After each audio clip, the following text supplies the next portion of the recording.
ও বাস্তব খলনায়ক, ইয়ে তো ফিল্ম খলনায়ক। যে ডিপজলে আসলে সে খলনায়ক। বাংলা চলচ্চিত্রের জনপ্রিয় খলনায়ক মনোয়ার হোসেন ডিপজল এলাকাবাসীর কাছে তিনি দানবীর খেতাব পেলেও এবার তার 3 বোন অভিনেতার বিরুদ্ধে অভিযোগ এনেছেন পৈতৃক সম্পত্তি নিয়ে। পৈতৃক সম্পত্তি থেকে বঞ্চিত হওয়ার অভিযোগ এনেছেন তার সহোদর 3 বোন।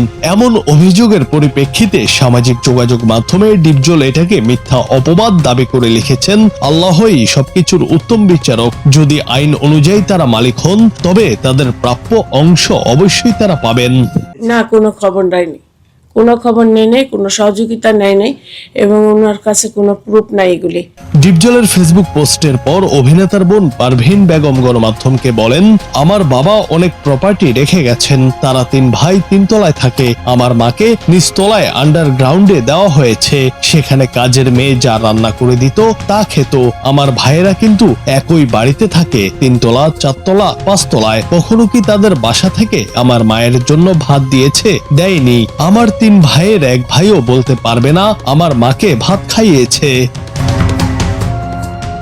সাংবাদিকদের উদ্দেশ্যে তিনি বলেন, আপনারা ডিপজলকে জিজ্ঞাসা করবেন আপনার মা কোন ফ্ল্যাটে ছিল, মৃত্যুর আগ পর্যন্ত আপনার মা কোথায় ছিল, কোন রুমে আপনার মা আছে। তিনি আরো বলেন, যেই ভাই মায়ের জানাজার নামাজ পড়ে না ওই ভাই বোনদের দেখবে, সেই ভাই কোনোদিন বোনদের হক ন্যায্যভাবে দেবে এটা আশা করা যায় না। আমরা ডিপজল ভাইয়ের অংশ চাই না, যতটুকু পাই সেটাই চাই। 3 ভাই 40 বছর ধরে আমার বাবার টাকা খেয়েছে, ওটা নিয়ে আমরা একটা মামলা দিয়েছি, সেটা কোর্ট বুঝবে। আমার মা বাবাই তো প্রচুর সম্পদ রেখে গেছে, ওগুলি ইসমাইলি সম্পদ সে একা খাচ্ছে। ওগুলি না খেয়ে, ও একা না খেয়ে আমাদেরটা আমাদের দিতে বলেন। ওনারটা তো আমরা চাচ্ছি না, আমরা মেজু ভাইয়েরটা চাই না, বড় ভাইয়েরটাও চাই না। ইসমাইলি সম্পদের মধ্যে 4 বোনের যেটুক অংশ আছে ওইটুক উনি বুঝাই দিবে।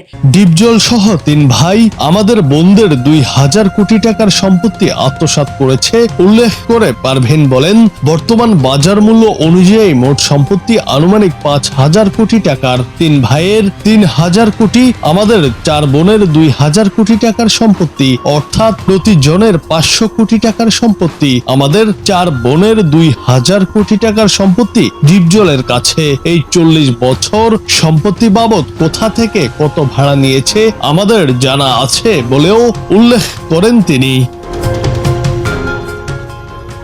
জুনায়েদ আহমেদ, বাংলা টিভি।